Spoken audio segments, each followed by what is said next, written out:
رمضان المبارک کا مہینہ یہ رحمتوں کا مہینہ ہے۔ رمضان کے بارے میں سیدنا علی المرتضیٰ رضی اللہ تعالیٰ عنہ فرماتے تھے کہ اگر اللہ رب العزت نے اس امت کو عذاب دینا ہوتا تو اس کو اللہ تعالیٰ سورہ اخلاص اور رمضان کا مبارک مہینہ عطا نہ فرماتے۔ کتنی عظیم اور بڑی برکت کی بات ہے کہ اللہ تعالیٰ نے اگر اس امت کو عذاب دینا ہوتا تو رمضان کا مہینہ نہ ملتا اور سورہ اخلاص نہ ملتی۔ اللہ تعالیٰ نے اس مہینے کو رحمت کے لیے بنایا ہے۔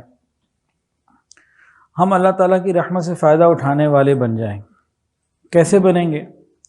اس کا ایک طریقہ تو یہ ہے کہ ہم افطاری اور سحری ذرا کم کریں۔ بعض دفعہ ایسا محسوس ہوتا ہے کہ ہم نے رمضان صرف کھانے پینے کے لیے بنایا ہوا ہے۔ عورتیں گھنٹوں کھانے پینے کی تیاریوں میں لگی ہوتی ہیں، سحری کی تیاری میں بھی اور افطاری کی تیاری میں بھی دن کے کئی گھنٹے سحری اور افطاری کی کھانے پینے کی تیاریوں میں لگ جاتے ہیں۔ یہ رمضان منانے کا طریقہ ہمارا غلط ہے۔ غور کریں، ایک آدمی اگر بھوکا ہو اور کمزور ہو، ایک چھوٹا بچے کی مثال ہے، چھوٹا بچہ کمزور بھی ہو اور بھوکا بھی ہو، بتائیں اس کی ماں کو اس پہ کتنا ترس آئے گا؟ آئے گا کہ نہیں آئے گا؟ اب ہم روزے سے بھی ہوں اور سحری بھی کم کھائی بھی ہو، اب افطاری کے وقت جو ہماری حالت ہوگی نا، کمزوری کی وجہ سے اور سحری بھی کم تھی، اس وقت جب اللہ سے مانگیں گے اللہ ہماری حالت کو دیکھ کر ہم پر رحمت فرما دیں گے۔ ہم نے تو سحری ڈٹ کے کھائی ہوتی ہے افطاری تک، اچھا خیر جتنا بھی ڈٹ کے کھا لیں افطاری تک بھوک لگی جاتی ہے، لیکن اگر ہم اللہ کی رحمت کو لینا چاہیں تو بھئی صحابہ کرام نبی علیہ السلام کی زندگی میں کیا ملتا ہے؟ بعض مرتبہ 1 2 3 کھجور کھا کے سحری کر لی، پانی سے روزہ کھول لیا، اگلے دن پھر سحری کر لی۔ اسی طرح ایک بزرگ تھے، وہ آدھی روٹی سحری میں کھاتے تھے تاکہ افطاری کے وقت کمزوری کی حالت اللہ کو نظر آئے، میں اللہ کے سامنے کمزور ہاتھوں سے، کمزور زبان سے، کمزور لہجے سے پکار رہا ہوں اللہ کو۔ لینے کا طریقہ ہے نا، ہمیں لینے کا طریقہ نہیں آتا۔ جیسے فرمایا نا دعا مانگتے ہوئے رویا کرو، بھائی رونا نہیں آ رہا تو کیا کرو؟ فرمایا رونے کی شکل بنا لو، تو یہ بھی تو ایک شکل ہی بنانی ہے نا۔ تو ہم اللہ تعالیٰ کی رحمتوں کو کھینچنے والے بنے۔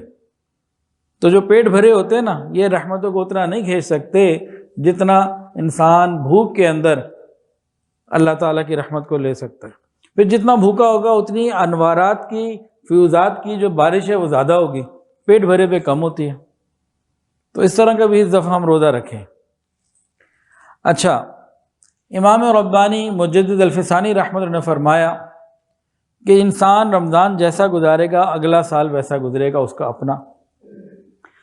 اور آج کی ریسرچ بھی یہ بتاتی ہے کوئی عادت کو بدلنا ہو نا، یا کسی بری چیز کو چھوڑنا ہو، کسی عادت کو ختم کرنا ہو، کوئی نئی چیز ہے، تو اس کے لیے بعض ریسرچ یہ کہتی ہے کہ 21 ڈیز 21 دن بہت ہیں، اور کچھ کہتے ہیں 1 مہینہ بہت ہے۔ 1 مہینہ عادت کو بدلنے کے لیے بہت ہے، اور یہ اللہ نے 1 مہینہ دیا اور ہر سال دیا۔ دیکھیں ہمارے اندر اگر حسد ہے یا جھوٹ ہے یا نگاہوں کی بد پرہیزی ہے یا تکبر ہے یا بخل ہے، کوئی بھی برائی ہے، اگر ہم آج تک ہر رمضان میں 1 برائی چھوڑ چکے ہوتے تو ساری برائیوں سے ویسے ہی پاک ہو چکے ہوتے۔ تو ہم اس رمضان ٹارگٹ بنائیں کہ ہم نے اپنی برائیوں کو دور کرنا ہے، خامیوں کو دور کرنا ہے۔ تو اس کا ایک طریقہ ہے، ایک فہرست بنائیں اور اس میں اپنی خامیاں لکھیں، اپنی گناہ لکھیں، اپنی کوتاہیاں کمیاں لکھیں، اپنی کمزوریاں اور غلطیاں لکھیں۔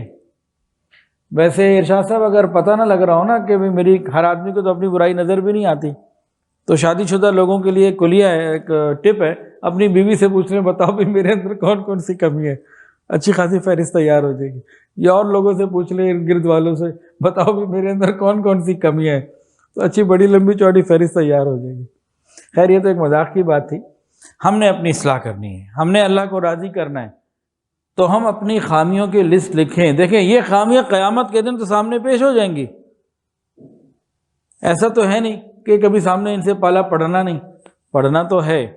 اس سے پہلے ہم یہاں اس مبارک مہینے کا فائدہ اٹھاتے ہوئے ہم اپنی خامیوں کو آہستہ آہستہ ختم کرنے کی کوشش کریں اور دعا بھی کریں۔